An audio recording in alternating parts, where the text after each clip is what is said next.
பார்க்கிறேன் வந்த பாதையை கண்ணீரோடு கர்த்தாவே நன்றி சொல்கிறேன். காலையில் அதுக்குள்ளே வந்து என்னை கூட்டிகிட்டு போகிறாங்க. இவன் போகிற நேரத்தில் கரண்ட் கட் ஆகிட்டு, பெரிய சதுர கிணறு, அதுக்கு மதில் இல்லை. அந்த கரண்ட் கட் ஆன உடனே வழி தெரியாமல் அந்த கிணத்துல அவன் தவறி விழுந்துட்டான். 70 அடி ஆழ கிணறு, 2.5 அடி தான் தண்ணி. அப்படி அதில் விழும்போது அல்லேலூயா இயேசுவேன்னு விழுந்திருக்கான். இப்போ எல்லாம் நினச்சிருக்காங்க பரவாயில்ல, வாலிபர்கள் கூட்டம் முடிஞ்சு ஜெபம் பண்ணுறாங்க, சத்தம் போட்டு அல்லேலூயா இயேசுவே சொல்கிறாங்கன்ட்டு. அப்புறம் அங்கேருந்து சத்தம் கேட்கல, உண்டு அனத்துற சத்தம். உடனே ஏதோ நாய் பூனை அந்த கிணத்துல விழுந்துட்டு போல, இந்த தண்ணியை தானே நாளைக்கு சமையலுக்கு எடுக்கணும், சீக்கிரமாக அதை தூக்கிடலான்ட்டு. இது சதுரமான கிணறு, மதில் இல்லை. கஷ்டப்பட்டு கீழே இறங்கி பார்த்தா ஒரு பையன். அந்த 2000 பேர் கூடியிருக்கிற இடத்துல யாருக்கு பிள்ளைன்னு யாரு ஐடென்டிஃபை பண்ண முடியும்? அதனால் கஷ்டப்பட்டு மேலே தூக்கிட்டு வந்த உடனே 3 தடவை ஜீசஸ் ஜீசஸ் ஜீசஸ், இயேசுவே இயேசுவே இயேசுவேன்னு சொல்லவும் உயிர் போயிருக்கு. கிணத்துல விழுந்தது எப்போ? கிணத்துல விழுந்தது எந்த நேரத்தில்? ராத்திரி ஒரு 10:30 மணி. தூக்குனது அவனை தூக்குனது வெளியில எடுத்தது தூக்குனது ஒரு 1 ஹவர்ல கஷ்டப்பட்டு தூக்கிட்டாங்க. அனத்திர அந்த அனத்திர சத்தம் கேட்டில்ல, அது கேட்டு இது யாரு, என்னது நாயோ பூனையோ அப்படின்னு சொல்லி 2-3 பேர் இறங்கி இருக்காங்க. பார்த்தா இல்லை அது ஒரு பையன், யாருக்கு பையன்னு தெரியல. அப்படியே அவனை கஷ்டப்பட்டு தோளில் போட்டு மேலே தூக்கி கொண்டாந்துருக்காங்க. அந்த அப்படி படிப்படியாக வெட்டி விட்டுருப்பாங்க, அதில் கஷ்டப்பட்டு தூக்கிட்டு வந்திருக்காங்க. அப்படி மேலே வரவும் தான் அவன் 3 தடவை இயேசுவே இயேசுவேன்னு சொல்லி உயிர் போயிட்டு. அப்புறம் என்னையும் வந்து கூட்டிகிட்டு போனாங்க, வந்து வா உன் பையன் விழுந்துட்டான்னு. இப்போ எந்த பையன்னு கேட்டால் யாருக்கும் சொல்ல தெரியல. நான் அப்புறம் அந்த கேம்பஸ்க்கு என்ன கூட்டிகிட்டு போனாங்க. நான் நினச்சேன் வாலிப பையன் தானே, விழுந்தா எழும்ப மாட்டானா, சரின்ட்டு தைரியமாக தான் போனேன். அங்கே போன பிறகு தான் எனக்கு தெரிஞ்சது அவன் கிணத்துல தவறி இறந்துருக்கான்ட்டு. உடனே மூத்தவன் பெரியவன் தான் வந்து கோல்டன் அவன் பேர், அவன் தான் வந்து நம்ம மம்மி நம்ம தம்பி இருக்கான்ல கிணத்துல தவறி விழுந்து செத்து போயிட்டான்னு அப்படியே சொன்ன உடனே நான் இருக்க கண்ணை மூடிக்கிட்டு ஒரு இடத்துல உட்கார்ந்துட்டு சிலுவையில் உயர்த்தப்பட்ட ஏசப்பாவை அப்படியே நோக்கி பார்த்தேன். ஆண்டவரே, நீங்கள் நிறைய பாடுபட்டிருக்கீங்க, சிலுவையில் எவ்வளவா அடிக்கப்பட்டீங்கப்பா, அதுக்கு இதை ஒப்பிட்டு பார்த்தா இது ஒன்றுமே இல்லை, நீங்கள் தந்த பிள்ளை தான் அப்படின்னு சொல்லிட்டு, இது நான் ஒரு பெண்ணாக இருக்கனால இதை எனக்கு சகிக்கிறதுக்கு பலம் தாரோம் அப்படின்னு கேட்டேன். ஏன்னா எனக்கு உள்ளத்தில் என்ன படுதுன்னா, நான் ஊட்டி கவர்மெண்ட் ஹாஸ்பிட்டலில் வேலை பார்க்கும்போது எங்கள் ஹாஸ்பிட்டலில் தான் நான் பாத்ரூமில் வழுக்கி விழுந்து 7.25 மாதத்துலேயே பிறந்துட்டான். பிழைக்காதுன்னு டாக்டர் வந்து 3 நாள் இன்குபேட்டரில் வச்சு தந்தாங்க. திருப்பி கொண்டு போம்மா, நீ உன் உடம்ப கவனி, இது பிழைக்காதுன்னு சொன்னாங்க. நான் அந்த ஃப்ளானல் கிளாத்தில் சுற்றி இயேசுவே சோத்திரம் ஆண்டவரே, நீங்கள் தந்த பிள்ளை எனக்கு உயிர் தாருங்கன்னு கேட்டு 2 மாதத்துக்கு பிறகு தான் கண்ணை திறந்து கையெல்லாம் காலெல்லாம் நீட்டுனான். அப்படி அந்த டைமில் இறந்தா கூட ஒரு சரித்திரமே வந்திருக்காது. அப்போ அந்த நேரத்தில் அவன் பிழைச்சான். அதுக்கு பிறகு அவனை பற்றி பேசுறதுக்கு இவ்வளவு சரித்திரம். நான் நினைப்பேன், நாமத்தில் இப்போ அடிக்கடி நினைப்பேன், நம்முடைய பிறப்பு தரித்திரமாக இருந்தாலும் நம்முடைய இறப்பு சரித்திரமாக முடியணும். இப்போ அவனை பற்றி எவ்வளோ நல்ல காரியங்கள் பேசுறதுக்கு இது. அப்புறம் நான் அதையே யோசிச்சுட்டே இருந்தேன், ஆண்டவரே நீங்கள் தந்த பிள்ளை பிழைக்காதுன்னு சொன்ன காலத்தில் பிள்ளை பூட்டி தந்தீங்க. 17 வயசில் அவன் நீ பிழைச்சிக்கிடுவாங்கிற நேரத்தில் வாட்டஞ்சாட்டமாக இத்தனை இறக்கு குந்தி எங்கள் அன்னை வந்து ஏசு ரத்தம் செய்யன்னு சொன்னாங்க. எனக்கு தலைவலி போயிட்டு மம்மி, அதெல்லாம் நான் யோசித்து பார்த்தேன். இவ்வளோ விசுவாசத்தில் என் பிள்ளை அந்த கிணத்துல இருந்து மேலே வரும்போது கூட ஜீசஸ் ஜீசஸ் ஜீசஸ். அப்போ எங்கே போயிருப்பேன், எனக்கு அதுதான் ஒரு பெரிய சந்தோஷம். நான் அதனால் அந்த நேரத்தை நான் ஆண்டவரை துக்கப்படுத்தவே இல்லை. நீங்களே இந்த பிள்ளையை தந்தீங்கப்பா, நீங்களே எடுத்துட்டீங்க, நான் உமக்கு ஸ்தோத்திரம் சொல்கிறேன், இதை சகிக்கிறதுக்கு மட்டும் எனக்கு கொஞ்சம் பலம் தந்தா போதும் அப்படின்னு சொல்லிட்டு மௌனமாக ஸ்தோத்திரம் பண்ணிகிட்டே இருந்தேன். அப்போ எல்லாம் நினச்சிருக்காங்க இவளுக்கு ஏதோ ஹிஸ்டீரியா மாதிரி ஆயிட்டு போல, அதான் அழாமல் இருக்கான்ட்டு பிள்ளையை கொண்டு காட்டி தந்தாங்க. அப்படி பாருங்க, அவ்வளோ அழகாக படுத்திருக்கான். முகத்தில் எப்போ அவன் டாட்டா சொல்லும்போது முகம் அப்படி பிரகாசமாக இருந்ததோ அதே போல் பிரகாசமாகவே இருந்து, என்னால் எனக்கு டாக்டர் தான் ஒருவேளை போய் சொல்லிட்டாரோ அப்படின்னு நினச்சிட்டு தலையில் இந்த பேண்டேஜ் எப்படி அமுக்கினேன். உடனே மூக்கு வாயில் இருந்து ஃப்ரெஷ் பிளட்டு அப்படியே அந்த பைப்பில் தண்ணி வர்றது மாதிரி வருது. உடனே என் செல்ல மோனே, அப்பா செத்து 1 வருஷம்தான் ஆச்சு, நீ சீக்கிரமாக போய் பார்க்கலாம், அழாதுங்க மம்மின்னு சொன்னேன்.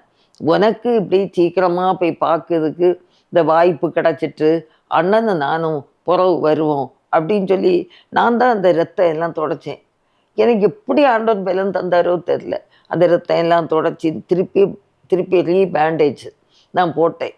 போட்டுட்டு மூத்த பையனையும் பக்கத்தில் வச்சு, ஒன்றும் இல்லை மகனே, நம்ம அப்பாவுக்கு துணைக்கு தம்பி போயிருக்கிறான், நம்மளும் சீக்கிரமாக போகலாம், அழாதன்னு சொல்லி அவனை தடவி நான் தூங்க வச்சேன். தூங்க வச்சுட்டு முழங்கால் படியிட்டு ஆண்டவரை நோக்கி பார்த்தேன். எனக்கு இருதயத்துக்குள்ளே இருந்து அப்படியே ஆண்டவரை நோக்கி பார்த்தேன். ஆனால் நான் ஒரு ஆண்டவரை நான் துக்கப்படுத்தவோ முறுமுறுக்கவோ இல்லவே இல்லை. அப்படியே ஆண்டவரை நோக்கி பார்த்த, ஆண்டவரே இந்த மகனை நீங்கள் தான் தந்தீங்க, நீங்கள் தான் எடுத்துட்டீங்க, நான் இப்போ ஏன்னு கேட்கறதுக்கு எனக்கு உரிமை கிடையாது, இருந்தாலும் நீர் எனக்கு அப்பா, நான் உமக்கு பிள்ளைங்கிற புத்திர சுவிகாரம் இருக்கிறதுனால இப்போ நான் ஏன்னு கேட்பேன், எனக்கு நீங்கள் பதில் சொல்லுங்கள், அப்போ தான் நான் தொடர்ந்து ஊழியம் செய்வேன்னு சொன்னேன். உடனே ஆண்டவருடைய மெல்லிய சத்தம், நான் சர்வ வல்லமையுள்ள தேவன், இந்த பரந்த உலகத்தை நான் ஒரு தோட்டத்தை போல உண்டாக்கி இந்த தோட்டத்தில் உங்கள் எல்லாரையும் ஒவ்வொரு விதவிதமான பூக்களாக நான் படைத்தேன். நான் படைத்த தோட்டத்தில் எனக்கு ஒரு பூ பறிக்க உரிமை இல்லையான்ட்டு ஆண்டவருடைய மெல்லிய சத்தம் கேட்டு, உடனே ஆண்டவரே நீரே பறிச்சிருந்தா உமக்கு ஸ்தோத்திரம் ஏசப்பான்னு சொல்லவும் அப்படி ஒரு தெய்வீக சமாதானம் பாருங்க. எனக்கு இருதயம் சமாதானத்தால் நிறைஞ்சுது. அப்படி திரும்பி பார்த்தா நிறைய பேர் அழுதுகிட்டு இருந்தாங்க. அண்ணா அண்ணா, அக்கா அக்கா அழாதுங்க, இயேசு கிறிஸ்துடைய வருகை சீக்கிரம், அவர் வரும்போது கிறிஸ்துவுக்குள்ளே மரித்த இவங்க எல்லாம் எழும்பி வருவாங்க, நம்ம உயிரோடு இருந்தோன்னா முகமுகமாய் தரிசிப்போம், அப்படி தேற்றக்கூடிய அளவுக்கு எனக்கு ஆண்டவர் பலன் தந்தார். அடுத்த நாள் எங்கள் சொந்த வீட்டுக்கு தோப்பூருக்கு நாங்கள் கொண்டு வந்து நல்லடக்கம் பண்ணணும். அங்கேயே 2 சர்வீஸ் நடந்து, ஒரு இங்கிலீஷ் ஆராதனை, ஒரு தமிழ் ஆராதனை. அதெல்லாம் ஹெவன் இறங்குனது போல இருந்து ஆண்டவருக்கு நன்றி சொல்லி சோமா வந்து சேர்ந்தோம். பெரிய ஒரு இழப்பு உங்களுடைய வாழ்க்கையில், உங்கள் மகனை இழந்தது. 2வது மகன் இவன் இறந்தும் 8ஆம் நாள் சர்ச்சுக்கு போனேன். என் ஹஸ்பண்ட் இறந்த டைம்லேயும் 8ஆவது நாள் சர்ச்சுக்கு போனேன்.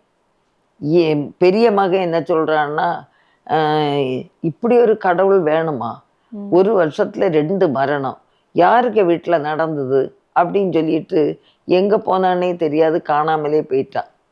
அந்த காணாமல் போன நேரத்தில் என்னால் அது தாங்க முடியல. ஏன்னா வயசு என்ன அவங்களுக்கு? அவனுக்கு அப்போ 18 இல்லை 19 வரும். இவன் 17 வயசில் இறந்தான் இல்லை, அவனுக்கு 19 வயசில் காணாமல் போயிட்டான். அப்போ எனக்கு வந்து மனசுக்குள்ள, ஆண்டவரே கிறிஸ்துவுக்குள்ளே மரித்தவங்க எல்லாம் உமக்குள்ளே வந்திருப்பாங்க, என் ஹஸ்பண்டும் கர்த்தருக்குள்ளே மரிச்சிருக்காங்க. சின்ன மகனும் அந்த சின்ன 17 வாலிப வயசில் அந்த உயிர் போகிற நேரம் 3 தடவை இயேசுவே இயேசுவே இயேசுவேன்னு சொல்லதா இருந்தா, அவன் உண்மையிலேயே ஒரு கர்த்தருக்குள்ள அந்த பிள்ளைகள் வளர்க்கப்பட்டு இல்லையா, ஒரு சரித்திரம் போலே தான். அப்போ இப்போ இவன் வந்து கடவுளே என்ன 1 வருஷத்தில் 2 மரணம், இப்படி ஒரு கடவுளே எனக்கு வேண்டாம், நீங்களும் வேண்டாம் அப்படின்னு காணாமல் போயிட்டான். அப்போ இனி போன இடத்துல இவன் இறந்து போனான்னா இவன் நித்திய அழிவு நரகத்துக்கு இல்லை போமா. ஆண்டவரை நான் விட மாட்டேன். என் கடைசி சந்ததி இந்த உலகத்தில் இருந்தா உண்மை ஆராதிக்கிற சந்ததியாக தான் இருக்கணும். எங்கே இருந்தாலும் ரட்சிக்க வேண்டியது உம்முடைய கடமை அப்படின்னு சொல்லி ஜெபிக்க ஆரம்பித்தேன். ஆனால் ஆண்டவரை முறுமுறுக்கல்ல. ஏன்னா அப்படி ஆண்டவர் இப்படி பண்ணிட்டாரு அப்படிலாம் இருதயத்தில் கூட எனக்கு வந்ததே இல்லை. ஆனால் அவன் ரட்சிக்கப்படணும், வரணும், அதுதான் எனக்கு. அப்போ நான் நல்லா அழுதுகிட்டே இருந்தேன். அந்த நேரத்தில் ஒரு சகோதரன் வந்து என்கிட்ட கேட்டாங்க, உனக்கு அழைப்பு உண்மைதானா அப்படின்னு கேட்டாங்க. அப்போ நான் சொன்னேன், என்ன அழைத்தவர் உண்மை உள்ளவர் தான். எந்த கஷ்டம் வந்தாலும் நான் கடைசி வரைக்கும் இயேசுவுக்காக தான் நான் இருப்பேன் அப்படின்னு சொல்லிட்டேன். அவங்க போன பிறகு என மனசில் நம்ம வாழ்க்கையில் கஷ்டத்தின் மேலே கஷ்டங்கள், பாடுகள் மேலே பாடுகள் வருது. ஆனால் நான் முறுமுறுக்கலைங்கிறது கர்த்தருக்கு நல்லா தெரியும். நான் முறுமுறுக்கலை, எரிச்சல் படலை, வேதனையோட வாரவியலை நான் தான் ஆறுதல் படுத்தி அனுப்பி வைக்கிறேன். அப்படி அதெல்லாம் எனக்கு தெரியுது. ஆனால் காணாமல் போன பையன் செத்து போனான்னா நரகத்துக்கு போகக்கூடாது, அதுதான் எனக்கு இது. ஆனால் ஜனங்கள் நம்மளை நம்பலை பாரு, அழைப்பை போய் படிக்கிறாங்க. அப்போ நான் வந்து ரொம்ப மனபாரத்தோடு இருந்தேன். அப்போ எனக்கு ஆண்டவர் வந்து ஒரு வாக்கு கொடுத்தார். சின்னவனுக்கு எப்படி சர்வ வல்லமை உள்ளவரோ அதே போல நான் சர்வ வல்லமை உள்ள தேவன். உன் சந்ததியிலிருந்து ஒருவனை எழும்ப பண்ணி உனக்கு வீட்டை கட்டுவேன் என்று தாவீது கட்டிய வாக்கு தத்தத்தை உனக்கு நான் தரேன்னு சொல்லிட்டு எனக்கு அந்த வாக்கு தத்தத்தை தந்தார். அப்போ என் மனசில், அப்போ உன் சந்ததியிலன்னா இப்போ இருக்கிறது ஒரு பையன், எங்கே போனாலும் அவன் வந்து தான் ஆகணும், சரிதானே? அப்போ நான் ஆண்டவர்கிட்ட உறுதியாக ஜெபிக்க ஆரம்பித்தேன். ஆண்டவரே அவன் வந்துட்டே இருக்கான், ஸ்தோத்திரம். அப்போ எனக்கு ஒரு பாடல் கூட தந்தார். அழைத்தவரே நீர் உண்மை உள்ளவர், கடைசி வரை நீர் காக்க வல்லவர், கடுங்காற்றோ கொடும் புயலோ என் நிலையிலோ காக்க வல்லவர், கடுங்காற்றோ கொடும் புயலோ என் நிலையிலோ காக்க வல்லவர், அழைத்தவரே. சத்துருக்கள் எதிரிட்டு வந்தாலும், பலவித சோதனைகள் சூழ்ந்து வந்தாலும், சத்துருக்கள் எதிரிட்டு வந்தாலும், பலவித சோதனைகள் சூழ்ந்து வந்தாலும், கர்த்தர் எனக்காக யுத்தம் செய்குவார், கலங்கிடனே நான் ஜெயித்திடுவேன். கர்த்தர் எனக்காக யுத்தம் செய்குவார், கலங்கிடனே நான் ஜெயித்திடுவேன், அழைத்தவரே. அப்படி ஒரு பாட்டு. இன்னும் 2 ஸ்டான்ஸா உண்டு. நான் ஒரு ஸ்டான்ஸா தான் பாடினேன். எப்படியாவது அழைத்த தேவன் உண்மை உள்ளவர் இல்லையா? அழைத்தவர் உண்மை உள்ளவர். இவ்வளோ வாக்கு, ஒரு நல்ல வாக்கு தத்தம் பண்ணி நான் உன்னோடு இருந்து போரிடத்திலாம் உன்னை காத்து இந்த தேசத்துக்கு திரும்பி வர பண்ணுவேன், நான் சொன்னதை செய்யும் அளவு உன்னை கைவிட மாட்டேன் என்று வாக்கு பண்ணின அந்த தேவனுடைய வார்த்தையை ஒவ்வொரு கட்டத்திலையும் நான் நினைப்பேன் பாருங்க. பொய் சொல்ல அவர் மனுஷன் அல்ல. ஆமாம். அப்படி ஸ்தோத்திரம் பண்ணிகிட்டே இருந்தேன். அதுக்கு பிறகு எனக்கு அழணும்னு தோணலை. வந்துட்டே இருக்கான் ஸ்தோத்திரம், வந்துட்டே இருக்கான் ஸ்தோத்திரம்னு சொல்லி ஸ்தோத்திரம் பண்ணிகிட்டே இருந்தேன்னா 5 மாதம் ஆயிட்டு. அப்போ திடீர்னு பார்த்தா இவன் வந்து வாரான், வீட்டுக்கு வாரான். வந்து என் காலில் விழுந்து மன்னிப்பு கேட்டான். மன்னிச்சிடுங்க அம்மா, நான் வந்து இது தெரியாமல் உங்களுக்கு நான் தப்பு பண்ணிட்டேன், எனக்கு ஏசப்பா வேணும், நீங்களும் வேணும். அப்புறம் இது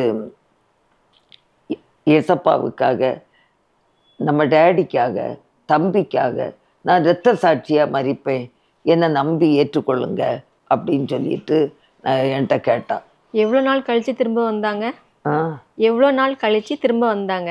5 காணாமல் மாதம். 5 மாசம். ஆமாம், 5 மாதம் சென்னையில் அவன் வேலை ஊழியன் ஊழியன் இல்லை வேலை. வேலை செஞ்சாங்க. யாரோ இவனை கொஞ்சம் ரெக்கமெண்ட் பண்ணி கூட்டிகிட்டு போனவங்க ஒரு அலுமினியம் கப்பு செய்யக்கூடிய கம்பெனியில் கொண்டு விட்டுருக்காங்க. அந்த கப்பு செய்துட்டே இருக்கிற நேரத்தில் ஒவ்வொரு நாளும் ஆண்டவரை திட்டிக்கிட்டு, நீ நீ உன்னை நான் நம்பவே மாட்டேன், எங்கள் அம்மாவையும் நம்ப மாட்டேன், எங்கள் அப்பாவை கொன்று தம்பியை கொன்னுட்ட, இப்படி ஒரு கடவுளே எனக்கு வேண்டாம் அப்படின்னு சொல்லிட்டு அவன் ஆண்டவரை எல்லாம் என்னையும் திட்டிட்டு அவன் போகிற நேரத்தில் ஒரு நாள் அந்த கட்டர் வந்து நல்லா கிட்டார் போடுவோம், அந்த விரலை அப்படி ஒரு துண்டு வெட்டி எடுத்துட்டு மயங்கி விழுந்துட்டான். பிறகு கூட இருந்தவங்க ஹாஸ்பிட்டல் எல்லாம் கொண்டு போயிருக்காங்க, எல்லாம் தையல் எல்லாம் போட்டு எடுத்து சரி பண்ணியிருக்காங்க. ஆனாலும் இவனுக்கு வீட்டுக்கு வரணும்னு மனம் இல்லை. நீ எங்கள் அப்பாவை கொன்று தம்பியை கொன்று என் விரலையும் வெட்டிட்ட, ஆனாலும் ஒன்றை நான் நம்ப மாட்டேன் அப்படின்னு சொல்லிட்டு அப்புறம் ஒரு சிமெண்ட் கம்பெனியில் வேலைக்கு போனானா. அங்கே போகிற நேரத்தில் அந்த மேனேஜர், நீ வந்து எத்தனை மூடை சிமெண்ட் வந்தது அதை மட்டும் நீ எழுதுனா போதும். அப்போது ஆண்டவர்கிட்ட சொன்னானா, ஆண்டவர்கிட்ட சொன்னேன்னு இல்லை, நான் சொன்னேன், அவர்கிட்ட சொன்னேன், நீ அப்பாவை கொன்ன தம்பியை கொன்ன என் விரலை வெட்டிட்ட, இப்போ நான் ரைட்டு ஹேண்டில் எழுதுகிற வேலை என்ன நீ தொட முடியுமா அப்படின்னு சொல்லிட்டு அவன் வேலைக்கு போயிருக்கான். பார்த்தா ஒரு வாரம் தான் வேலை பார்த்துருக்கான். திடீர்னு பார்த்தா ஒரு ஒரு 1000 மூட்டை சிமெண்ட் ஒரு லோடு காணாமல் போயிட்டு. உடனே மேனேஜர் கூப்பிட்டு திட்டி இருக்காரு, என்ன நீ அஜாக்கிரதையாக வேலை செய்கிற அப்படின்னு. அந்த இவன் ரொம்ப மனம் உடஞ்சிட்டு ஒரு இடத்துல போய் உட்காந்து ஜோம் பண்ணானா, நெடு முழங்கால் படிட்டு, இயேசுவே நீ உண்மையான தெய்வம்னா எனக்கு இந்த காணாமல் போன சிமெண்ட் எல்லாம் எனக்கு வேணும், நான் போய் எங்கள் அம்மாட்ட போயிடுவேன் அப்படின்னு ஜோம் பண்ணானா. உடனே பார்த்துட்டே அதே ஜோம் பண்ணிகிட்டே இருக்கான். அவர் நஷ்ட ஈட கட்டுன்னு சொல்லுவார், இவன் எங்கே நஷ்ட ஈடு கட்டுவான். அப்போ இவன் மன வேதனையோட இப்படி ஜோம் பண்ணிகிட்டே இருந்திருக்கான். 3ஆம் நாள் 2000 மூட்டை சிமெண்ட்டும் கிடச்சிட்டு.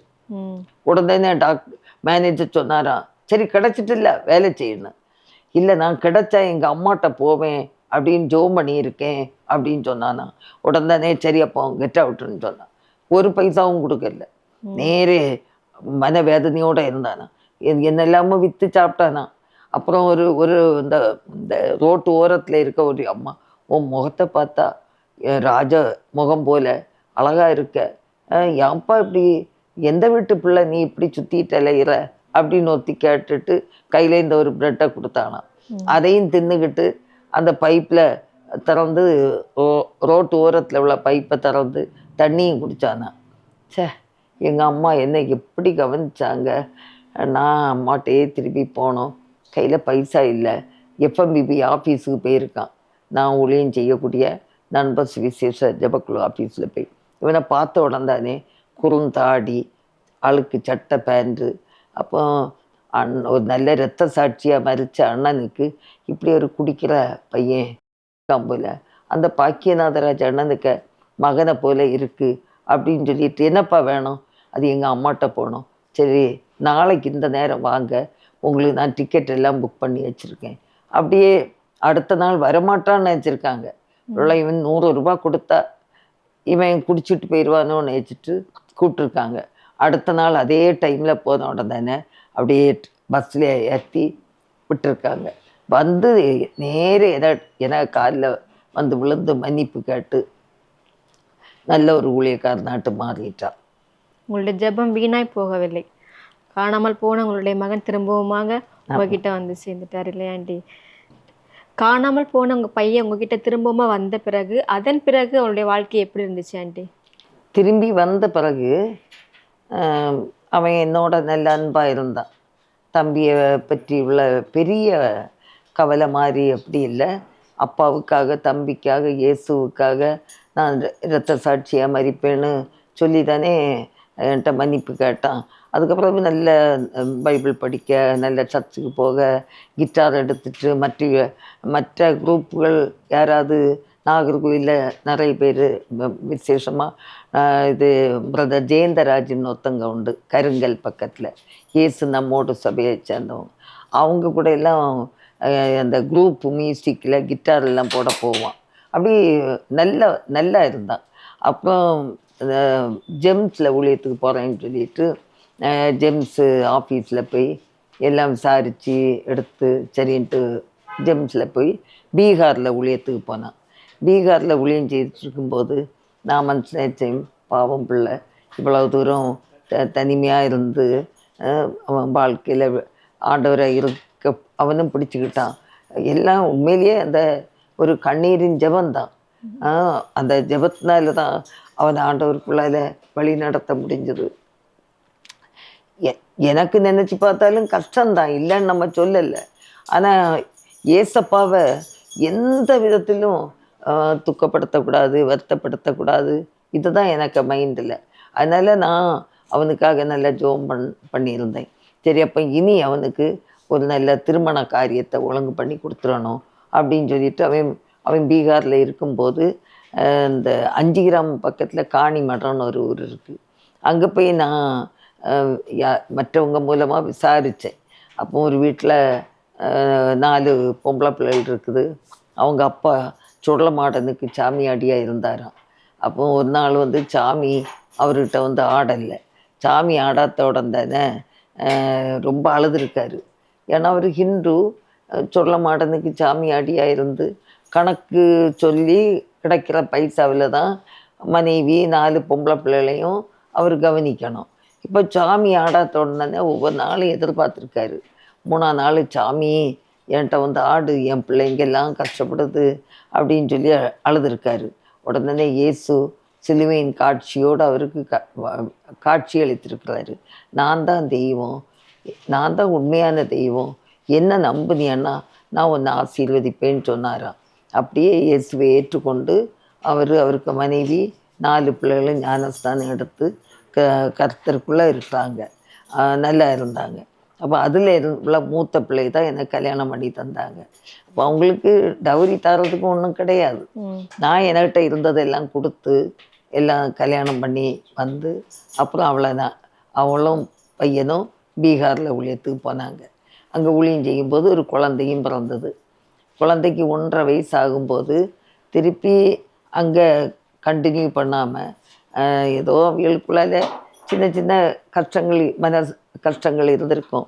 அதை விட்டுட்டு அவன் பாம்பேயில் ஒரு street children ministry, street children மினிஸ்ட்ரின்னா அந்த தெருவில் ஓரங்கள் அந்த பிச்சையெல்லாம் எடுப்பாங்கல்ல, அந்த பிள்ளைகளை எல்லாம் கண்டுபிடிச்சி அவன் போலீஸில் காட்டி பெர்மிஷன் வாங்கி பெற்றோருடைய அனுமதியோட, பெற்றோர் இல்லைன்னா இல்லாத பிள்ளைகளும் இருக்கும், அப்படி அதெல்லாம் கொண்டு அப்படி 13 பிள்ளைகளை வச்சு வீட்டில் வச்சு வளர்த்து ஸ்கூலுக்கு அனுப்பி அப்படி தியாகத்தோட மகனும் மருமகளும் ஊழியம் செய்துட்டு இருந்தாங்க. நானும் அடிக்கடி போவேன். அவன் பீகாரில் இருக்கும்போதும் 6 மாதத்துக்கு போய் பார்த்து பிள்ளைகளுக்கு நல்ல பேக் சப்போர்ட் எல்லாம் பண்ணிகிட்டே இருப்பேன். அப்படியே அந்த மாதிரி இருக்கிற நேரத்தில் எனக்கு ஒரு தரிசனம் கிடச்சி. எனக்கு எல்லாமே ஆண்டவர் இதெல்லாம் இது பண்ணுவேன். அப்போ அப்படி 3 மெழுகுவர்த்தி, பெரிய மெழுகுவர்த்தி அணைஞ்சிட்டு, சின்னதும் அணைஞ்சிட்டு, அடுத்தது அணைய போகிறது மாதிரி இப்படியே இந்த காற்றுக்கு ஆடி இருக்குது. அப்போ நான் பார்த்தேன் 3 மெழுகுவர்த்தின்னா ஹஸ்பண்டு 2 பிள்ளைகளை குறிக்குதா, அதான் 2 பேர் இறந்து 3ஆவது எனக்கு மரணம் வரப்போகுதான்னு யோசித்தேன். சரி, எப்படி இருந்தாலும் ஆண்டவரே அவனாக இருந்தால் வேண்டாம், என்ன எடுத்துக்கிடும் அவனை மறிக்கவே கூடாது அப்படின்னு, அவன் மறிக்கவே கூடாது அப்படின்னு சொல்லி நான் ஜோம் பண்ணுவேன். ஆமீன் போட்ட உடனே இருதயத்தில் சஞ்சலம் போல இருக்கும். திருப்பியும் ஜோம் பண்ணுவேன். உம்முடைய சித்தம் ஆகட்டும் ஆண்டவரே, உம்முடைய சித்தத்தின்படி நடத்தும் அப்படின்னு சொன்ன உடனே எனக்கு இருதயத்தில் ஒரு சமாதானம் வந்துடும். அப்படியே நான் ஆண்டவருக்கு என்ன ஒப்பு கொடுத்துட்டு மே மாதத்தில் நாங்கள் அவன் சின்னவனுக்கு ஒரு அந்த பிறந்த நாளும் ஆனால் போக முடியலை. நான் பிறகு அதுக்கு முந்தைய மே மாதத்துலேயே போயிருந்தேன். அப்போ அவன்கிட்ட கேட்டேன், இந்த பாரு 3 மெழுகுவர்த்தி தரிசனம் பார்த்தேன், நீயோ நானோ தெரியல அப்படின்னு. அப்போ அவன் சொன்னான், நானாக தான் இருக்கும் மம்மி, நான் இனி நாகர்கோயிலுக்கெல்லாம் வரமாட்டேன், நீங்கள் தான் பாம்பேக்கு வருவீங்க அப்படின்னு சொன்னான். அப்புறம் நான் ஒன்றுமே பதில் சொல்லலை, மௌனமாக வச்சுருந்தேன். அப்புறம் நானும் லீவு முடிஞ்சு ஊருக்கு வந்துட்டேன். அக்டோபர் 13ஆம் தேதி எனக்கு ஒரு ஃபோன் வந்தது. இப்படி உங்கள் மகன் ஆலயத்தை சுத்தம் பண்ணும்போது கரண்ட் ஷாக்கில் இறந்துட்டான், பாடியை நான் கொண்டுட்டு வரோன்ட்டு. அப்புறம் எனக்கு என்ன செய்யனே தெரில. நானும் இங்கே நிறைய பேருக்கு ஊழியம் செய்துட்டு இருந்தேன்னா, நிறைய சர்ச்சுகளில் போனதுனால எல்லாருக்கும் லேண்ட்லைனில் ஃபோன் பண்ணேன். என் மகன் இறந்துட்டானா, பாடி வருது, என் மகன் இறந்துட்டானா, பாடி கொண்டுட்டு வராங்களான்ட்டு. அப்போ என் தங்கச்சி நாகர்கோயிலேருந்து வந்த பிறகு, சரி நீ சொன்னதெல்லாம் இருக்கட்டும், இப்போ நீ பேசாமல் இருந்து அமைதியாக படுத்துரு, ரெஸ்ட் எடு அப்படின்னு சொல்லி. அப்புறம் இவனுக்கு பாடி வாரது வரைக்கும் நல்லா அழுதேன். சின்னவன் சாகும்போது அழுகையே வரல, இவன் இறக்கும்போது நான் இப்படி அழுதேன்னா, என் பிள்ளை ராணி, மருமகளுக்கு பேர் ராணி, என் பிள்ளை ராணி உன்னை ஏமாற்றிட்டானே, நீ தனிமையாயிட்டியே. ஏன்னா 19 வயசில் கல்யாணம், 25 வயசில் விதவை, அப்புறம் குழந்த 5 வயசு. அப்போ என் பிள்ளை ராணி, நீ எப்படி, உனக்கு தெரியுமா அவன் உன்னை விட்டுட்டு போயிட்டான், ஏசப்பாட்ட போயிட்டான், உனக்கு தெரியுமான்னு அழுது அழுது அழுது அழுது பயங்கரமாக அழுதுட்டு இருந்தேன். அடுத்த நாள் காலையில் அடுத்த நாள் சாயங்காலம் ஃப்ளைட்டில் எல்லாம் அவங்க வந்து சாயங்காலம் ஒரு 5:30 போல் வந்து பாடிச்சது இண்டாலியம் அப்படி பேக்கிங் அதில் கொண்டாந்து இறக்குன உடனே தானே எனக்கு மருமகளை பார்த்த உடனே தானே மருமகளுக்கு தோளில் ஒரு கை போட்டேன், பேரனுக்கு தோல்லையும் ஒரு கை போட்டேன். பாருங்கம்மா, நாளைக்கு உங்களுக்கு பார்க்க கிடைக்காது, கிஸ் பண்ணுங்கன்னு சொன்னேன். 2 பேரும் கிஸ் பண்ணாங்க. நான் சொன்னேன், என் செல்லமே, என்ன அனுப்பிக்கிட்டு நீ பின்னால் வரக்கூடாதா, நீயும் எனக்கு முந்திட்டியே, சரி போங்க, நீங்கள்லாம் போயிருக்கிற இடத்துக்கு நானும் ஒரு நாள் வருவேன் அப்படின்னு சொல்லிட்டு ஒரு ரோஜா பூ மணத்தது போல் அவனுக்கு நெத்தியில் அப்படி பண்ணேன். அப்புறம் பாடியை தூக்கிட்டு போனாங்க. அவனுக்கு பாடி வச்சிருந்த அந்த பகுதியில் 2 கயிறு கட்டி, கயிறுக்கு இடையிலோடி தான் ஜனங்கள் பார்க்க வரணும். அவ்வளவு நெரிசல், அவ்வளவு ஜனக்கூட்டம். அப்போ மற்றவங்க எல்லாம் சொல்லியிருக்காங்க, ஆண்டவர் அறியாதவங்க, இவன் பாம்பேயில் புண்ணியம் செய்திருக்கான், அதான் ஒரு பெரிய ஆள் செத்தா கூட இவ்வளவு நெருக்கம் இல்லை, இப்போ இந்த கிராமத்தில் இவனுக்கு இவ்வளவு நெருக்கடி. ஏன்னா நானும் ஒரு 250-300 திருச்சபையில் பிரசங்கத்துக்கு போயிருக்கேன். எல்லாருக்கும் மேக்சிமம் சொல்லிட்டேன், என் பையன் இறந்துட்டான், பாடி வரணும். அதனால் 2 கிலோமீட்டருக்கு டிராஃபிக்லேயும் பஸ் எல்லாம் வர முடியாது, போக முடியாது, அப்படி நெருக்கம். கடைசியில் என் பாடி கொண்டு போன பிறகு என் மருமகள்கிட்ட நான் சொன்னேன், ஏம்மா, உனக்கு 25 வயசில் நடக்கக்கூடாத ஒரு மரணம், எனக்கு 52 வயசுக்குள்ளால 3 மரணம். நீயும் என்ன புரியணும்னா கஷ்டமாக இருக்கும், எனக்கும் ஒன்றை புரியணும்னா கஷ்டமாக இருக்கும். நீ அதனால் உன் குழந்தையும் எடுத்துக்கிட்டு நீங்கள் காணி மடத்துக்கு நீ போ, மாதந்தோறும் உனக்கு எவ்வளோ செலவுனாலும் நான் கொண்டு வந்து தருவேன் அப்படின்னு சொன்னேன். அப்போ அவள் சொன்னா, நகோமிக்கு பின்னால் தான் ரூத்து போனா, நானும் உங்களை விட்டு போக முடியாது, எனக்கு என் புருஷன் விட்ட இடத்துல ஊழியத்துக்கு போனோம் அப்படின்னு. அதில் சரின்னு சொல்லிட்டு நானும் அப்புறம் யோசித்து பார்த்தேன். ஆண்டவருக்கு சமூகத்தில் ஜெபம் பண்ணினேன். அவள் அவ்வளோ தைரியமாக எனக்கு என்ன டிபெண்ட் பண்ணி இருக்கணும்னு ஆசைப்படுறதுனால அவளை விரட்டக்கூடாதுன்னு.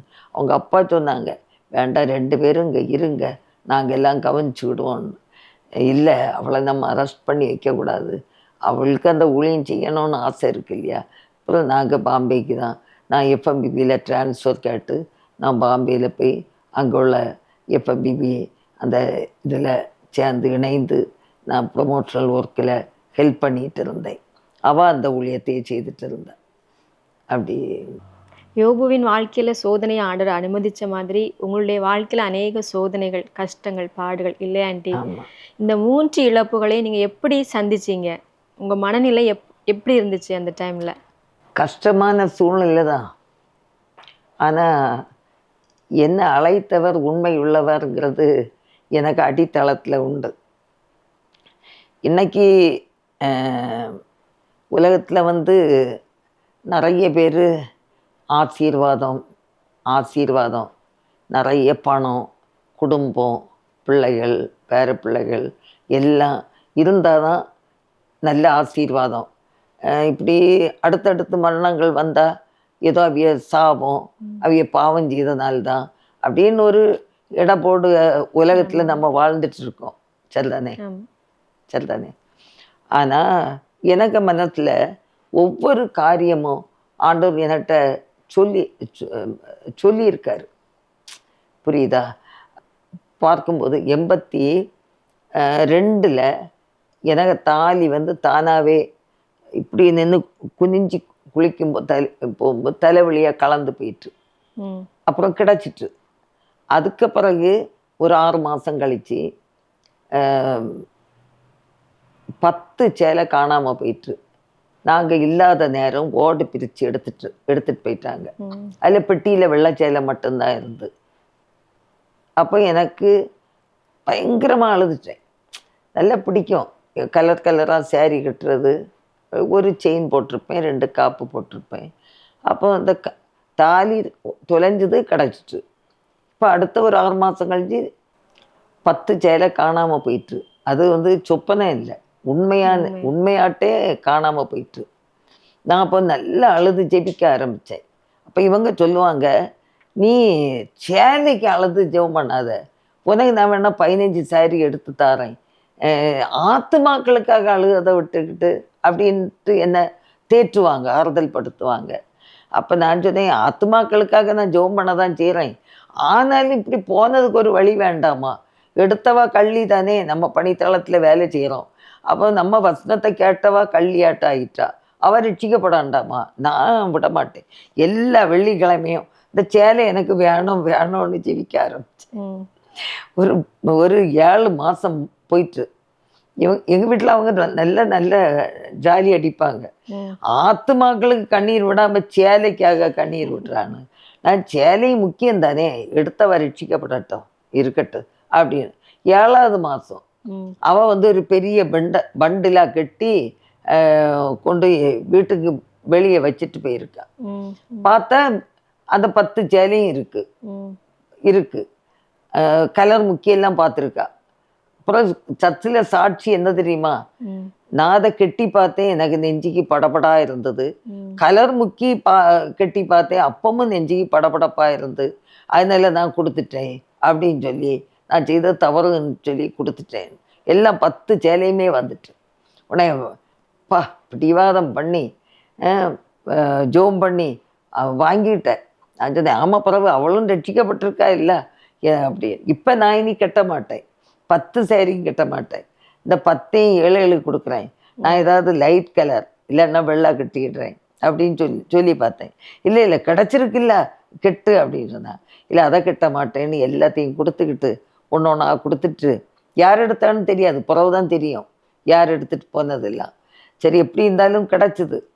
அது ஒரு அப்போ இதெல்லாம் மனசுக்குள்ள வரும். அடுத்தது 87 நினைக்கிறேன், எனக்கு ஒரு நானே என் ஹஸ்பண்டும் படுத்திருக்கிற நேரத்தில், இவங்க இறக்குறதுக்கும் முன்னால், அந்த ஒருக்கா ஃபஸ்ட்டு ஹார்ட்டில் ப்ராப்ளம் வந்துன்னு சொன்னேன் பாரு, அந்த டைமில் ஒரு 2 மலை உச்சி அப்படி இருக்குது. இங்கே ஒரு பிரகாசமான ஒரு ஆள் இங்கே நிற்கிறாரு, நானும் இங்கே தான் நிற்கிறேன். அவர் சொல்கிறாரு, நீ இப்போ இங்கே இறங்கி போனோம். அப்போ நான் சொன்னேன், இங்கே தனியாவா போனோம் அப்படின்னு கேட்டேன். ஆமாம், நீ தனியாக தான் போனோம். ஏன்னா ஹஸ்பண்டு அவங்கெல்லாம் வர முடியாது, நீ தனியாக போனோம். இப்போ நீ போக வேண்டிய இடம் இங்கே தான் வரணும், ஆனால் இப்படி போகிறதுக்கு பாலம் கிடையாது, நீ பள்ளத்தாக்குக்கு இறங்கிட்டு திரும்ப நீ இப்படி ஏறி வரணும் அப்படின்னு எனக்கு அழகாக காட்டுவார். நான் சொன்னேன், பாதையே தெரியலையே அப்படின்னு சொன்னேன். நீ நடந்து போயிட்டே இரு, பாதை கிடைக்கும் அப்படிங்கிறாங்க. அப்போ நான் கஷ்டத்தோடு நடக்கிறேன். ஒரு கால் வச்ச உடனே காலுக்கு கல் முள் ஒன்றுமே இல்லை, அழகா நடந்து அடி அந்த கடைசிக்கு வந்துட்டேன். அங்கே ஒரு பெரிய ஒரு பிரகாசமாட்டு இருக்காரு. அவரும் சொல்கிறாரு, வந்துட்டியம்மா, நீ போக வேண்டிய தூரம் வெகு தூரம், இப்போ நீ இறங்கி வந்த பாரு, இப்போ நீ இப்போ இந்த பக்கமாக ஏறி போனோம், கொஞ்சம் வேணால் ரெஸ்ட் எடுத்துக்க, அங்கே ஒரு அரண்மனை மாதிரி ஒன்று இருக்குது, கொஞ்சம் ரெஸ்ட் எடுத்துக்க, நீ போக வேண்டிய தூரம் வெகு தூரம். நான் அப்படியே உட்காந்துட்டு முழிச்சிட்டேன். நான் இவங்க நல்ல தூக்கம். என் ஹஸ்பண்டை எழுப்பினேன். எழுப்பி இந்த பாருங்கப்பா, அப்போ எல்லாரும் உண்டு, என் ஹஸ்பண்ட் உண்டு, பிள்ளைங்க எல்லாம் படிச்சுட்டு இருக்க டைம். இந்த பாருங்கப்பா, எப்படியாவது நீங்களும் செத்து போயிடுவிய, பிள்ளைகள் எல்லாரும் பேருமா இருக்கும், எனக்கு தனிமையான வாழ்க்கை தான் இது. எனக்கு முந்தையே ஆண்டவர் வந்து 88 காட்டியிருக்காரு பாருங்க. அப்போ இது இப்படி 1 by 1 3 மரணங்கள் வந்த உடனே தானே நான் இதெல்லாம் யோசித்து பார்த்தேன். ஆண்டவர் சொல்லாமல் செய்ததில்லை.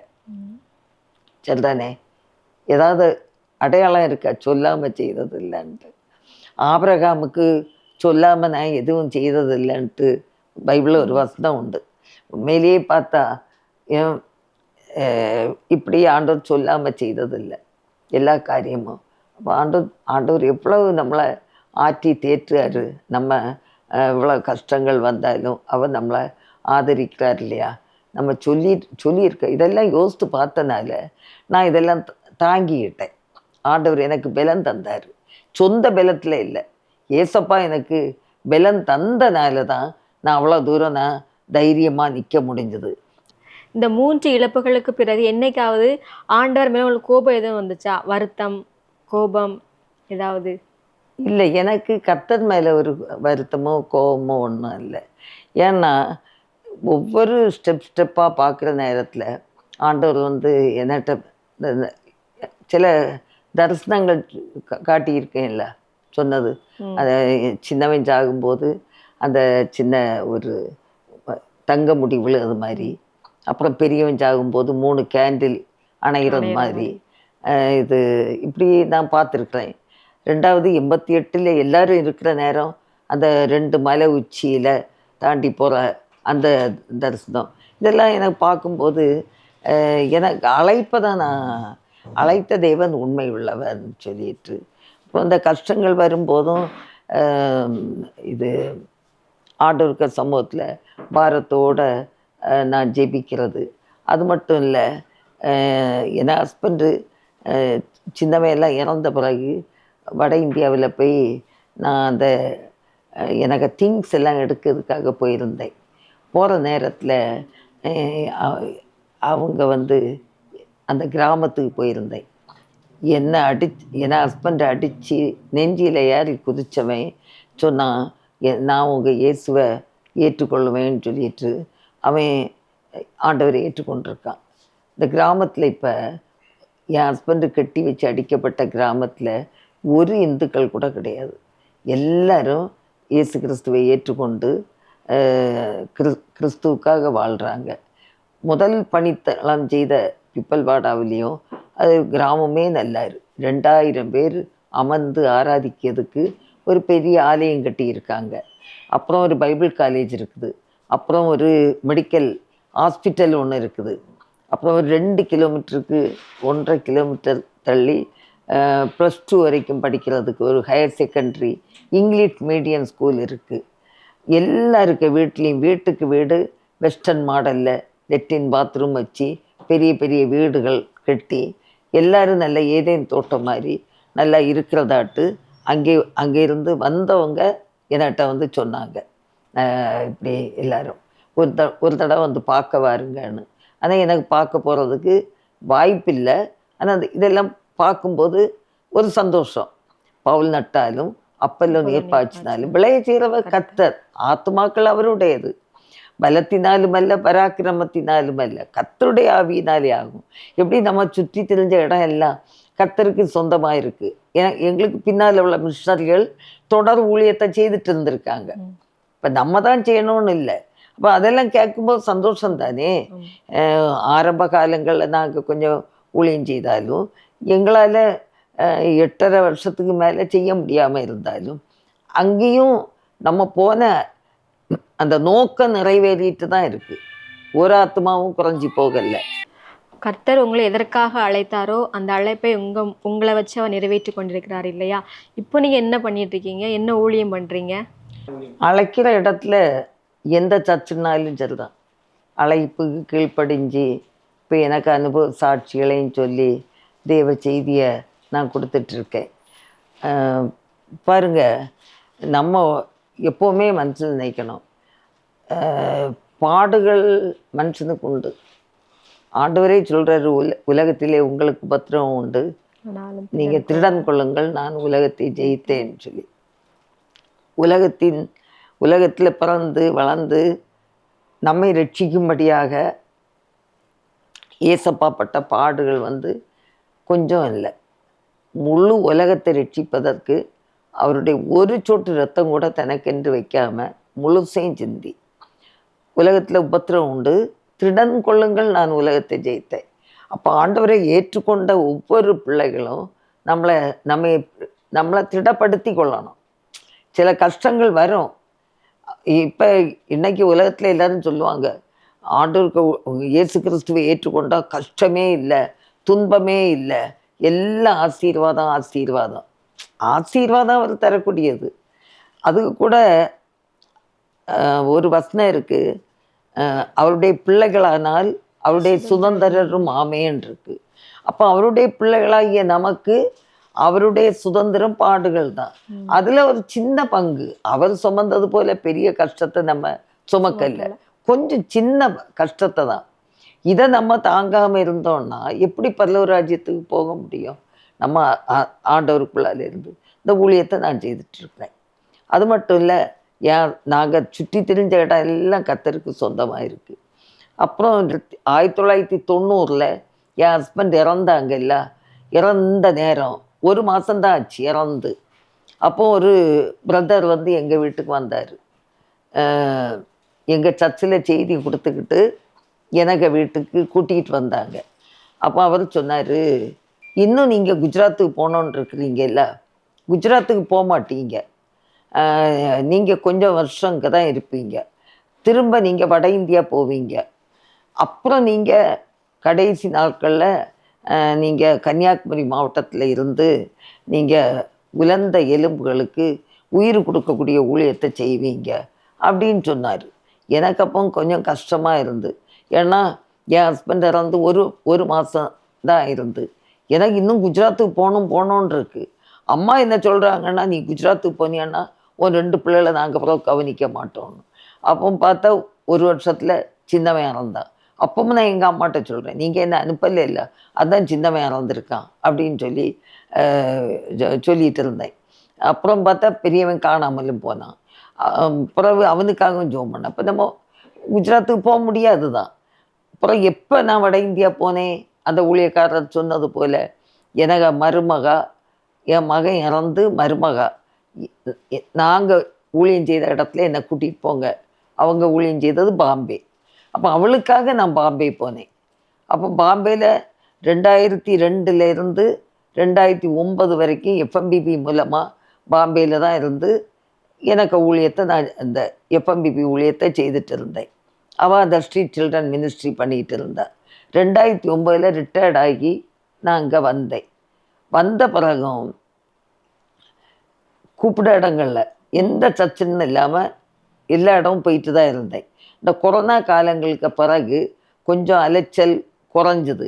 ஏன்னா பஸ் வசதி இல்லாமல் இருந்து, பஸ் இல்லாமல் இருந்து, ஆட்டோ இல்லாமல் இருந்து, வீட்டிலே இருந்து கொஞ்சம் வயசும் ஆயிட்டு அப்படி பழகிட்டு, திருப்பி இப்போ வர ஆட்டோவும் அந்த பஸ்ஸுகளையும் ஏறதுக்கு கொஞ்சம் முடியாமலும் ஆகுது. அப்போ திடீர்னு 2019 ஆகஸ்ட் மாதம் 20ன்னு நினைக்கிறேன், இந்த ஜாய் குட் நியூஸ் டிவி நடத்தக்கூடிய பீட்டர் பிரதர் திடீர்னு ஃபோன் அடித்தாங்க. எனக்கு அவங்கள தெரியாது, அவங்களுக்கு என்ன தெரியாது. யாரோ நம்பர் கொடுத்துருக்காங்க, இவங்கள நீங்கள் கூப்பிட்டீங்கன்னா அவங்க சாட்சியெல்லாம் நல்லா இருக்கும், கூப்பிட்டு பேச வைங்கன்ட்டு. அப்போ அவர் கூப்பிட்டாரு. நான் சொன்னேன், டிவிலெல்லாம் எனக்கு பேசவே தெரியாது, 2வது கன்னியாகுமரி தமிழ் நல்லாவும் இருக்காது, நான் பேசிக்கிட மாட்டேன்னு நல்லா சொல்லி பார்த்தேன். சொன்ன பிறகும் கேட்கல, நீங்கள் வாங்க அப்படின்னு சொல்லி என்னை கூப்பிட்டாங்க. முதல்ல 2019 ஆகஸ்ட் 22ஆம் தேதி நான் அவங்க டிவி இதில் நான் இந்த அனுபவ சாட்சிகளை கொஞ்சம் சொல்லியிருக்கேன். சொல்லிப்புறம் அதோட தொடர்ந்து இப்போ டிவியில் பேசிகிட்டே இருக்கேன். அப்போ தான் அந்த பிரதரை நினச்சேன். 1990 அவர் வந்து இந்த ஆபகூக்கில் ஒரு வசனம் ஒரு தரிசனம் இன்னும் வைக்கப்பட்டிருக்கிறது, குறித்த காலத்தில் அது நிறைவேறும், அது பொய் சொல்லாது, அது நிறைவேறும்னு. அப்போ உண்மையிலேயே பாரு, ஒவ்வொரு காரியமும் ஆண்டவர் வந்து வாக்கு பண்ணி நம்மளை நடத்திட்டு வரனால இந்த இயேசு கிறிஸ்துவை எந்த விதத்திலும் நம்ம மறுமுறுக்கவோ இந்த இது அவிசுவாசம் கொள்ளவோ முடியாது இல்லையா? நமக்கு எய்ம் என்ன? நித்திய ஜீவனுக்கு போனோம். நம்முடைய உலக பிரகாரமாக ஆடு மாடா செத்து அதில் ஒரு ஆழமாக குழி தோண்டி போட்டால் அது போயிடும். நமக்கு விலையேற பெற்ற ஆத்மா இருக்குது. இந்த விலையேற பெற்ற ஆத்மா அது வந்து நித்திய ஜீவனுக்குள்ளே போனோன்னா ஒவ்வொருத்தருக்கும் ஒவ்வொரு விதமான படிக்கட்டுகள் இருக்கும். எல்லாருக்கும் இது போல் இருக்காது. ஒவ்வொருத்தருக்கு வாழ்க்கையிலையும் கடந்து வரக்கூடிய கஷ்டங்கள், பிரச்சனைகள், பாடுகள், வருத்தங்கள் எல்லாத்தையும் நம்ம தாண்டி இக்காலத்து பாடுகள் இனி வரும் மகிமைக்கு ஒப்பிடத்தக்கவைகள் அல்லன்னு இருக்குது. வேதத்தை நம்ம விசுவாசிக்கணும்னா அப்போ பாடு வந்துட்டே அப்போ நான் இனி இந்த ஊழியத்தை செய்ய மாட்டேன் அப்படி ஒரு நாள் நினைச்சதே இல்லை. ஆண்டவருக்கு சமூகத்தில் நிறைய நேரம் காத்திருந்து பாடல் கூட தந்திருக்காரு. தேவ சமூகம் வந்தேன் அப்படின்ட்டு அப்படி ஆண்டவருக்கு சமூகத்தில் கண்ணீரோட ஜெபம் பண்ணிட்டு சந்தோஷமாக ஊழியத்தை செய்யறதுக்கு போவேன். ஆண்டவர் நடத்திக்கிட்டே இருக்காரு. அது மட்டும் இல்லை, என்னோடு கூட பாடுகளை சைத்தீர்களானால் என்னோடு கூட ஆளுகை செய்வீர்கள். இந்த சில பர்டிகுலர் வசனங்கள் நமக்கு நித்திய ஜீவன் இல்லையா? நித்திய ஜீவன் உண்மையானது. 2 பாதை உண்டு, அகலமானது ஒன்று, குறுகினது ஒன்று.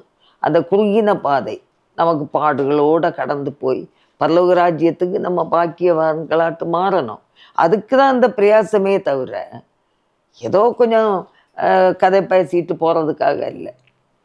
ஆத்துமாக்கள் ஆதாயப்படணும்.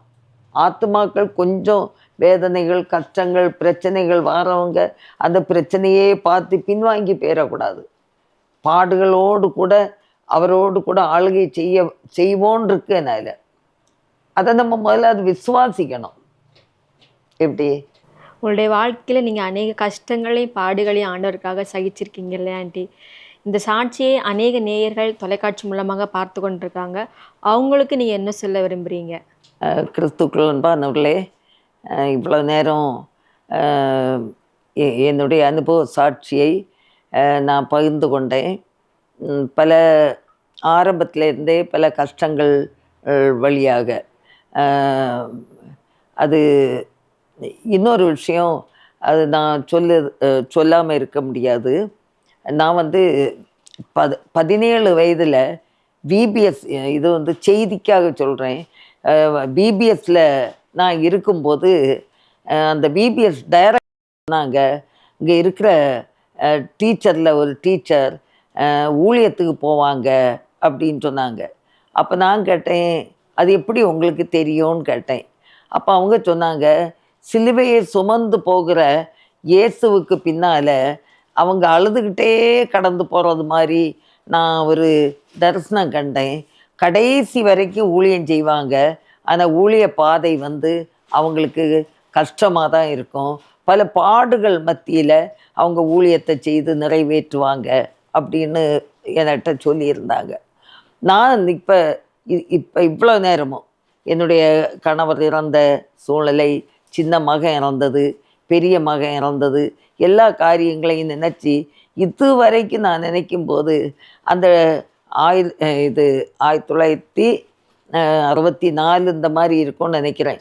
அந்த டைமில் ஆண்டவர் வந்து ஒரு விபிஎஸ் டைரக்டர் மூலமாக பாடுகள் வழியாக ஊழியத்தை செய்து நிறைவேற்றுவீங்க, கடைசி வரைக்கும் ஊழியம் செய்வீங்க, ஆனால் உங்களுக்கு உங்கள் கண்ணில் கண்ணீர் வரக்கூடிய அளவுக்கு பாடுகள் வரும்னு சொன்னாங்க.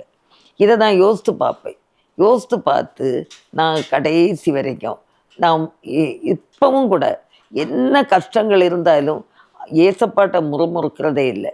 அன்பானவர்களே, உங்கள் வாழ்க்கையிலையும் கஷ்டங்கள் இல்லைன்னு நான் சொல்லலை. பலவிதமான கஷ்டங்கள் வரும். சிலருக்கு வியாதி பிரச்சனை வரும், சிலருக்கு பண பிரச்சனைகள் வரும். எல்லா பாடுகள் மத்தியில், பல கஷ்டங்கள் மத்தியில் நம்ம ஆண்டவரையே நோக்கி பார்க்கணும். ஒவ்வொரு சூழ்நிலையிலையும் நான் ஏசப்பாவையே நோக்கி பார்ப்பேன். ஆண்டவரே நீங்கள் எனக்கு உதவி செய்யுங்கன்னு கேட்பேன். ஆண்டவரே இந்த சூழ்நிலையில் எனக்கு பலன் தாருங்கன்ட்டு. அன்பானவர்களை, நீங்களும் ஆண்டவரையே நோக்கி பாருங்க. இயேசு கிறிஸ்து தான் நமக்கு சமாதானக்காரனர். இந்த உலகத்தில் ரட்சிப்புக்கு இயேசு கிறிஸ்துடைய நாமமே இல்லாமல் வேற நாமமே இல்லை. வானத்துக்கு கீழே பூமிக்கு மேலே ரட்சிக்கப்படுவதற்கு இயேசு கிறிஸ்துடைய நாமமே இல்லாமல் வேற ஒரு நாமம் இல்லவும் இல்லை. நம்ம 33 கோடி தெய்வங்களை ஒருவேளை அந்த உலகத்தில் வாழ்ந்தது உண்மையாக இருக்கலாம், அவங்க எல்லாம் மரித்தது உண்மையாக இருக்கலாம். ஆனால் 3ஆம் நாள் ஒரு தெய்வங்களும் எழும்பல்ல. இயேசு கிறிஸ்து இந்த உலகத்தில் அவர் பிறந்தது உண்மை, அவர் வளர்ந்தது உண்மை. அது மட்டும் இல்லை, கடைசி வரை மனு மக்களுக்காக தன்னுடைய முழு இரத்தத்தையும் சிந்தி பாடுபட்டு மரித்து அடக்கம் பண்ணப்பட்டது உண்மை. 3ஆம் நாள் உயிர்த்தெழுந்தது உண்மை. இன்னும் ரெண்டாவது விசை, 2ஆம் வருகை வர இருக்கிறது. அதற்குள்ளாக நம்ம எல்லாரும் இயேசு கிறிஸ்துவை முழு மனதோடு விசுவாசிக்கணும். முழு மனதோடு. இக்காலத்து பாடுகள் இனி வரும் மகிமைக்கு ஒப்பிடத்தக்கவைகள் அல்ல. ஆகினால நீங்கள் யாருமே சோர்ந்து போகாதுங்க.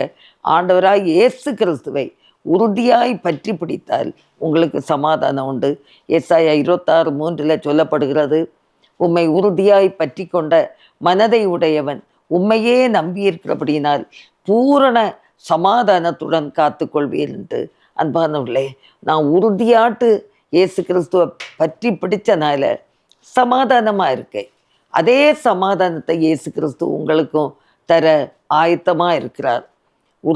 உறுதியாய் பற்றி பிடிக்கிறவர்களுக்கு ஆண்டவர் விசுவாசத்தை கொடுக்கிறார், ரட்சிப்பை கொடுக்கிறார், நித்திய ஜீவனை கொடுக்கிறார்.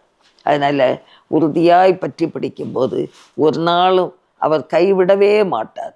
வருத்தங்கள், கஷ்டங்கள், பிரச்சனைகள் வந்தாலும் எல்லாவற்றிலிருந்தும் அவர் விடுதலை தர வல்லமையுள்ள ஒரு தேவனாக இருக்கிறார். கர்த்ததாமே உங்களை ஆசீர்வதிப்பாராக. ஆமென். நாம் ஜெபிப்போம். தேவைகளை சொல்ல வந்தேன், ஏனென்று கேட்டார், அன்போடணைத்தார், ஆற்றி தேற்றினார். ஏனென்று கேட்டார், அன்போடணைத்தார், ஆற்றி தேற்றினார். ஆண்டுடைய சமூகத்தில் வருகிற பிள்ளைகள் ஒவ்வொரு பேரையும் அவர் ஆற்றி தேற்றி அரவணைக்கிற தேவனாயிருக்கிறார்.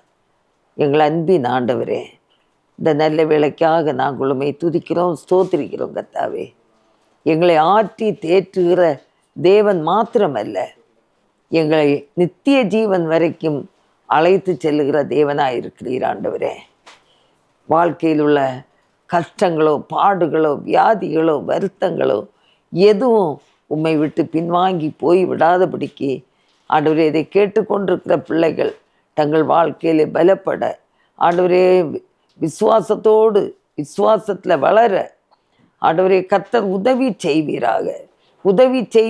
ஆண்டவரே, நாங்கள் உண்மையே நோக்கி பார்க்கிறோம், உண்மை நோக்கி பார்க்கிறோம். கர்த்தாவே, ஆண்டவரே, இந்த செய்திகளை கேட்டுக்கொண்டிருந்த, இந்த சாட்சிகளை கேட்டுக்கொண்டிருந்த ஒவ்வொரு பிள்ளைகளுடைய வாழ்க்கையிலையும் கூட இருக்கிற பலவீனங்கள் மாறட்டும். ஆண்டவரே, சுகவீனங்கள் மாறட்டும். ஆண்டவரே, அவிசுவாசங்கள் மாறட்டும்.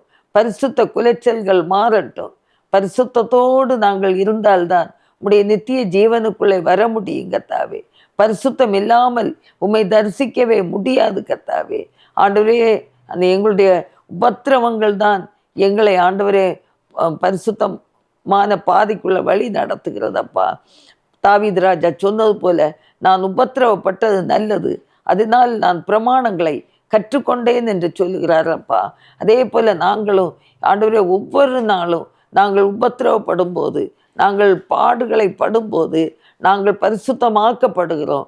பாடுகள் தான் எங்களை பரிசுத்த பாதைக்குள்ளே வழி நடத்துகிறது கர்த்தாவே. ஆண்டவரே, ஒவ்வொரு பிள்ளைகளையும் ஆண்டவரே நீர் பலப்படுத்துவீராக. உடைய நித்திய ஜீவனுக்கு ஏதுவான பாதையில கரம் பிடித்து நடத்துவீராக. இயேசுவே உமக்கு ஸ்தோத்திரம். சர்வ வல்லமையுள்ளவரே, உமக்கு நாங்கள் துதி ஸ்தோத்திரங்களை ஏறெடுக்கிறோம். கர்த்தாவே, ஒவ்வொரு பிள்ளைகளும் பலப்படட்டும். ஆண்டவரே, கிறிஸ்துவுக்குள்ளே பலப்படட்டும். கர்த்தர் உதவி செய்வீராக. கண்ணீரோடு இருக்கிறவருடைய கண்ணீரை துடைங்க. பலவீனத்தோடு இருக்கிற பிள்ளைகளுக்கு பலத்தை தாருங்க. ஆண்டவரே, ஸ்தோத்திரப்பா. ஆண்டவரே, எங்களை தாழ்த்தி ஒப்பு கொடுக்கிறோம். நீரே பொறுப்பெடுத்துக் கொள்ளும். இயேசு கிறிஸ்துவின் நல்ல நாமத்தில் ஜெபங்கேளும் பிதாவே. ஆமேன், ஆமேன். என் ஆத்துமாவே கர்த்தரை ஸ்தோத்ரி, என் முழு உள்ளமே அவருடைய பரிசுநாமத்தை ஸ்தோத்ரி. என் ஆத்துமாவே கர்த்தரை ஸ்தோத்ரி, கர்த்தர் செய்த சகல உபகாரங்களை மறவாதே.